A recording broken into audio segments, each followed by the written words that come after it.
اعوذ باللہ من الشیطان الرجیم بسم اللہ الرحمن الرحیم۔ ناظرین کرام، نور ہدایت دینی تعلیم کی جانب سے السلام علیکم ورحمۃ اللہ وبرکاتہ۔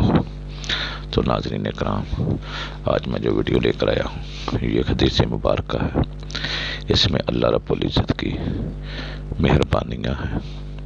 ہم اللہ رب العزت کی شفقت، مہربانیوں اور عنایات کا تعین ہی نہیں کر سکتے کہ اس نے ہم پر کتنی مہربانیاں کی، کتنی عنایتیں کی، کتنی شفقتیں کی، کتنی نعمتوں سے نوازا۔ یہ ہم شمار ہی نہیں کر سکتے، ہم ان کا تعین ہی نہیں کر سکتے۔ وہ تو ہر وقت اپنے پیارے محبوب صلی اللہ علیہ وسلم کی امت کو بخشنے کے سوچوں میں ہے، بخشنے کے چکروں میں ہے کہ اس امت کو کس طرح بخشا جائے۔ کوئی نہ کوئی بہانہ تلاش کر رہے ہیں وہ پیارے اللہ رب العزت جل جلالہ واللہ شانہ۔ تو آج جو میں آپ کو بتانے والا ہوں یہ بھی ایک یہی چیز ہے کہ وہ امت رسول صلی اللہ علیہ وسلم کو کیسے بخشنے کا بہانہ ڈھونڈ رہے ہیں اور کیسے ہم کو ثواب دے رہے ہیں، کن باتوں کا ثواب دے رہے ہیں۔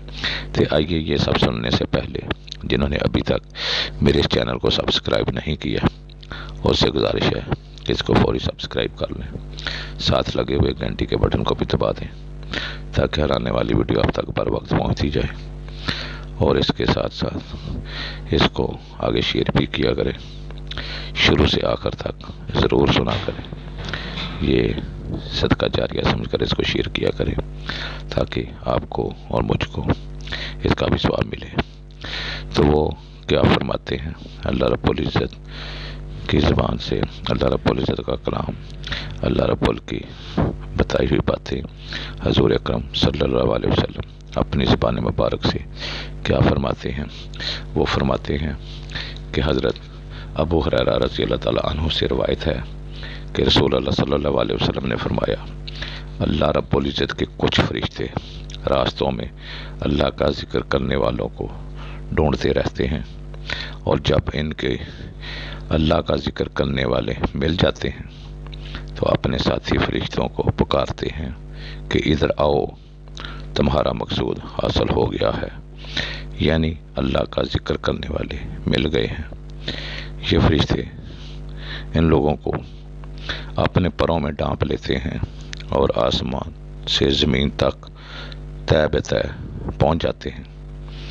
پھر فرمایا میرے پیارے محمد صلی اللہ علیہ وسلم نے کہ ذکر کی مجلس برخاست ہونے کے بعد یہ فرشتے اللہ رب العزت کے پاس پہنچتے ہیں تو اللہ رب العزت ان سے پوچھتا ہے، حالانکہ وہ سب کچھ ان سے بہتر اور زیادہ جاننے والے، زیادہ واقف کار ہیں۔ پوچھتے ہیں کہ میرے بندے کیا کر رہے تھے؟ تو وہ کہتے ہیں، اے رب العزت، اے اللہ، تیری تسبیح اور حمد و ثنا کر رہے تھے۔ تو اللہ تعالیٰ فرماتا ہے، اے فرشتو، کیا انہوں نے مجھے دیکھا ہے؟ فرشتے کہتے ہیں نہیں۔ تو اللہ رب العزت فرماتا ہے، اگر انہوں نے مجھے دیکھ لیا ہوتا تو کیا کیفیت ہوتی؟ تو فرشتے جواب دیتے ہیں، اگر وہ آپ کو دیکھ لیتے تو اس سے کہیں زیادہ حمد و ثنا اور تسبیح و تقدیس بیان کرتے۔ نبی اکرم صلی اللہ علیہ وسلم فرماتے ہیں، پھر ان سے فرماتا ہے، اے فرشتو، وہ مجھ سے کیا چیز مانگ رہے تھے؟ تو فرشتے کہتے ہیں، وہ جنت مانگ رہے تھے۔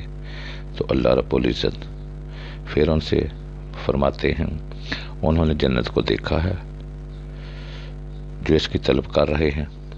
فرشتے کہتے ہیں نہیں دیکھا۔ اللہ رب العزت فرماتے ہیں، اگر دیکھ لیتے تو کیا ہوتا؟ فرشتے جواب دیتے ہیں کہ وہ جنت دیکھ لیتے تو تیری شدت سے، اس بڑی شدت سے اس کی خواہش کرتے۔ پھر اللہ رب العزت فرشتوں سے دریافت کرتے ہیں کہ وہ کس چیز سے پناہ مانگ رہے تھے؟ جواب دیتے ہیں دوزخ سے۔ تو اللہ رب العزت فرماتے ہیں، کیا انہوں نے دوزخ کو دیکھا ہے؟ تو فرشتے جواب دیتے ہیں نہیں جناب۔ تو اللہ رب العزت فرماتے ہیں اگر دیکھ لیتے تو فرشتے کہتے ہیں تو اس سے بچنے کی زیادہ دعا اور بہت ہی خوف کرتے۔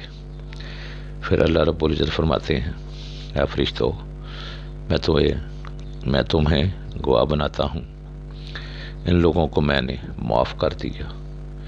پھر ان فرشتوں میں سے ایک فرشتہ کہتا ہے ان ذکر کرنے والے لوگوں میں سے ایک آدمی ذکر کرنے والوں میں سے نہ ہے، وہ تو کسی ضرورت کے لیے آیا تھا۔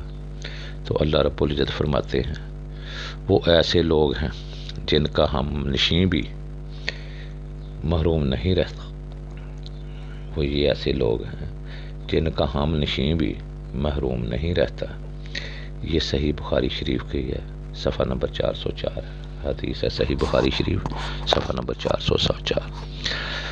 تو ناظرین کرام، یہ تھا آج کا میسج۔ تو میری تمام دوستوں سے گزارش ہے کہ محفل ضرور سجایا کریں، اپنے گھر میں، اپنے محلے میں، اپنے علاقے میں، کوئی زیادہ نہیں کہ بہت ہی لوگ ہوں، کوئی 2-4 آدمی بیٹھ کر بھی محفل سجا لیا کریں، ذکر الہی کیا کریں، اللہ تعالیٰ کو یاد کیا کریں، تو اللہ رب العزت ہمیں معاف فرما دے گا، اپنا وعدہ پورا کر دے گا۔ وہ وعدہ خلافی کرنے والی ذات نہیں جو حدیث مبارکہ میں فرما رہے ہیں، انشاءاللہ وہ پورا ہو جائے گا۔ تو اس کے ساتھ ہی میں اجازت چاہتا ہوں، خدا حافظ والآخر دعوانا الحمدللہ رب العالمین۔ السلام علیکم ورحمۃ اللہ وبرکاتہ۔